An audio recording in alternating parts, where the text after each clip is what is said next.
자, 고교학점제는 아까 설명드렸는데 현재 고1부터 시작이 됐어요.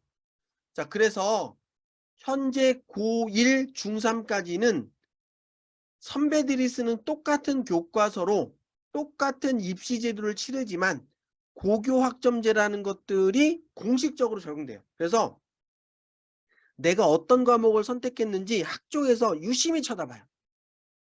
그런데 내가 선택한 과목이 또 1등급에서 9등급으로 상대평가해요.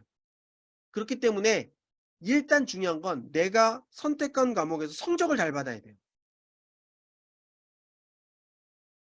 그래서 과목을 선택할 때 내 내신 성적에 도움이 되는 과목인가? 즉 그 과목이 상대평가야 절대평가야? 듣는 애들이 많어 적어? 내가 잘하는 것과 관련 있는 과목이야? 이게 중간고사, 기말고사, 수행평가 비율이 어떻게 되지? 이런 거 꼼꼼히 살펴보고 선택할 필요가 있다. 두 번째는 일단 학종이라고 하는 것들을 염두에 둬야 되잖아요. 근데 선생님이 학생부를 잘 안 적어줘. 혹은 학생부에 적는 활동 자체가 없어. 그러면 학종 관점에서 이게 도움이 되는 거야 안 되는 거야를 꼭 살펴볼 필요가 있죠. 가급적 수행평가가 좀 있고 학생들에게 뭐 발표, 토론, 탐구보고서 작성 기회가 있는 그런 과목들이 서류평가에 도움이 되는 과목들입니다. 그리고 내가 선택하는 수능 과목과 관련이 있는가를 꼭 확인하셔야죠. 왜요? 내신 준비도 하면서 수능 준비도 할 수 있으니까요. 그래서 과목 선택을 잘 하셔야 되고요. 특히 서울대를 포함한 상위권 대학에서 자연계열 같은 경우에 인문계열은 사실 뭐 어떤 과목을 들어도 대학에 와서 공부하는 큰 지장은 없는데 자연계열에서 꼭 듣고 오지 않으면 대학 수업을 못 따라오는 과목들 전공들이 있어요. 예를 들면 의대인데 생명과학 안 들었어. 그러면 사실 문제잖아요. 공대인데 물리학을 안 듣고 왔어. 그럼 약간 애매하단 말이에요. 그래서 서울대를 기준으로 서울대와 관련된 건데요. 서울대가 예를 들면 물리학 전공하는데 미적분 반드시 듣고 와야 돼요. 이거 안 듣고 오면 물리학 못 따라옵니다. 확통 듣고 오면 좋아요. 이하 안 듣고 오면 수업 못 따라옵니다. 물리2도 반드시 듣고 와야 돼요. 뭐 이런 식의 반드시 듣고 와야 되는 과목들을 이렇게 표시해 놨어요. 이 얘기는 뭐죠? 학생부 종합전형으로 지원했는데 물리학 전공하는데 기하 안 듣고 왔어. 너 준비가 안 됐구나. 이런 거고요. 평가할 때 이거 페널티 주겠다는 뜻이에요. 그러니까 내가 지원하는 전공에서 어떤 과목을 듣고 가야 그 전공을 잘 따라갈 수 있는지 반드시 체크하고 과목 선택하셔야 된다. 자, 그리고 아까 말씀드린 것처럼 현재 중2는 과목도 그러니까 교과서 체계도 바뀌고 내신 평가도 바뀌고 뭐 이런 말씀 드렸잖아요. 근데 왜 바꿨을까요? 이게 중요한 거예요. 현재 중2 이하는 왜 고교학점제도를 도입하고 교과서를 바꾸고 내신을 절대평가했을까요? 자, 이건 뭐냐면 자, 시대가 바뀌어서 지식 중심의 교육, 암기 중심의 교육을 잘 받은 아이들이 사회생활에서 성공할 수 있는 가능성이 높지 않다는 거예요. 왜냐하면 인공지능 챗 GPT가 지식을 기억하고 필요할 때 꺼내는 거 훨씬 더 잘한다. 그러니까 미래 사회를 살아갈 우수 인재는 인공지능이 갖고 있는 그 지식을 기억하고 꺼내놓는 걸 활용해서 문제를 해결할 수 있는 능력을 갖고 있는 인재가 우수한 인재가 될 거야. 이건 전 세계의 리더들이 공통적으로 갖는 생각이에요.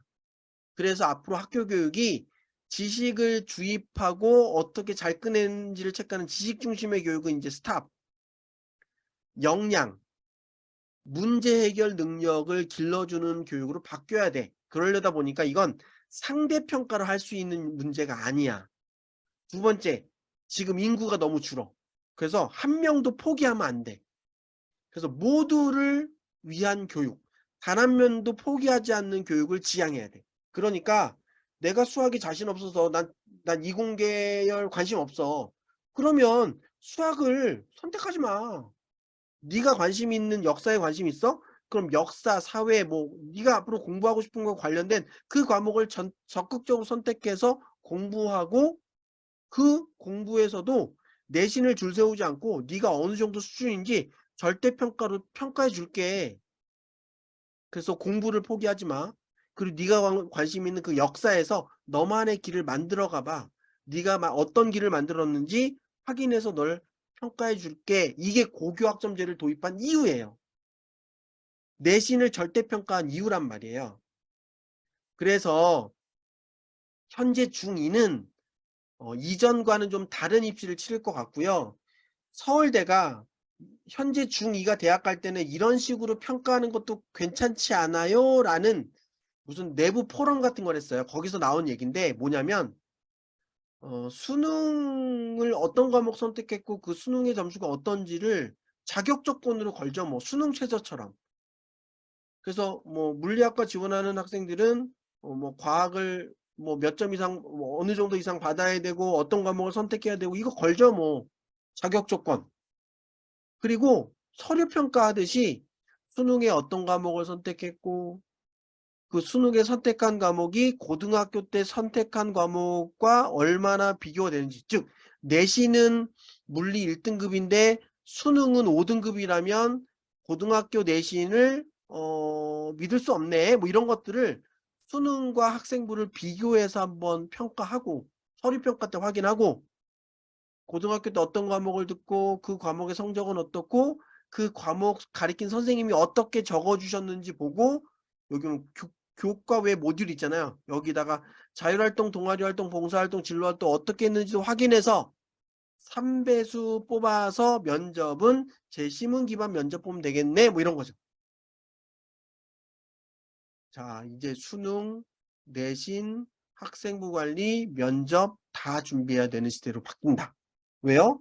이제 관점이 역량으로 바뀌었으니까. 지식과 능력과 태도를 다 갖추고 있는지를 평가하는 모습으로 바뀌어간다. 그래서 이제 간단히 말씀드리면 지금의 학종이 앞으로 현재 중2 아이들이 대학 가는 데는 거의 중심 전형으로 바뀔 거다. 자, 여기에 확정 여부는 올 7월 다음 달에 아마 발표가 날 것 같아요. 그래서 여러분 제가 말씀드렸던 게 맞을지 틀릴지 한번 보셨으면 좋겠어요. 그래서 그 말씀을 요약해 보면, 이제 수시와 정시가 통합돼서 모두 수능 종료 후에 원서를 접수한다는 가정을 한다면 대학은 내신, 절대평가 내신도 볼 수 있고요. 학생부도 볼 수 있고요. 자소서가 부활 잘 모르겠지만 그다음에 면접 볼 수 있고요. 수능 성적 볼 수 있단 말이에요. 그러면 지방에 있는 벚꽃 피는 순서대로 망하는 대학에서 우리 뭐 수능 볼게요. 그러면 애들 지원 안 하잖아요. 그러니까 절대평가만, 내신만, 성적표만 주고 다 뽑아줘야 하는 대학이 있어요. 하지만 서울대는 아까 보신 것처럼 수능 성적도 볼 거고요. 내신도 볼 거고요. 학교 생활 기록부 다 확인한 다음에 면접으로 확인할 거예요. 이렇게 갈 수 있다는 거죠. 그래서 현재 중2 이하의 학생들은 학생부 종합전형의 관점으로 학생부 관리를 잘 해야 된다. 자, 그러면 성적과 역량을 다 관리해야 되는 거잖아요. 내신 성적, 수능 성적, 역량은 뭐예요? 진로에 맞는 학생부 관리.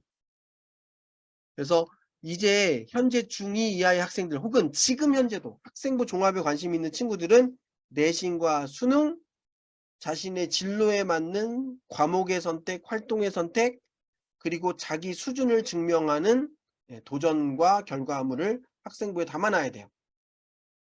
그래서 성적 관리는 여러분들이 지금 다니시고 있는 학원에서 좀 학원과 잘 호흡을 맞추면 좋을 것 같은데, 사실 지금 현재 학원은 이런 학생부 관리까지 커버해 주기에는 벅차요. 왜냐면 성적이 너무 중요하기 때문에. 그래서 사실 요 역량과 관련된 학생부 관리와 관련돼서는 오늘 이 교육을 들으신 부모님들 같은 경우에 학부모님들이 함께 고민해 주셔야 돼요. 그래서 학생들이 자신의 목표 진로 전공의 방향에 맞춰서 지식과 경험을 총동원해서 학교 활동 내에서, 자 이제 학교 활동 밖은 대입 반영이 안 돼요. 성장의 결과물, 자신의 수준을 드러낸 결과물을 만들어서 그걸 학생부에 담아놔야 된다.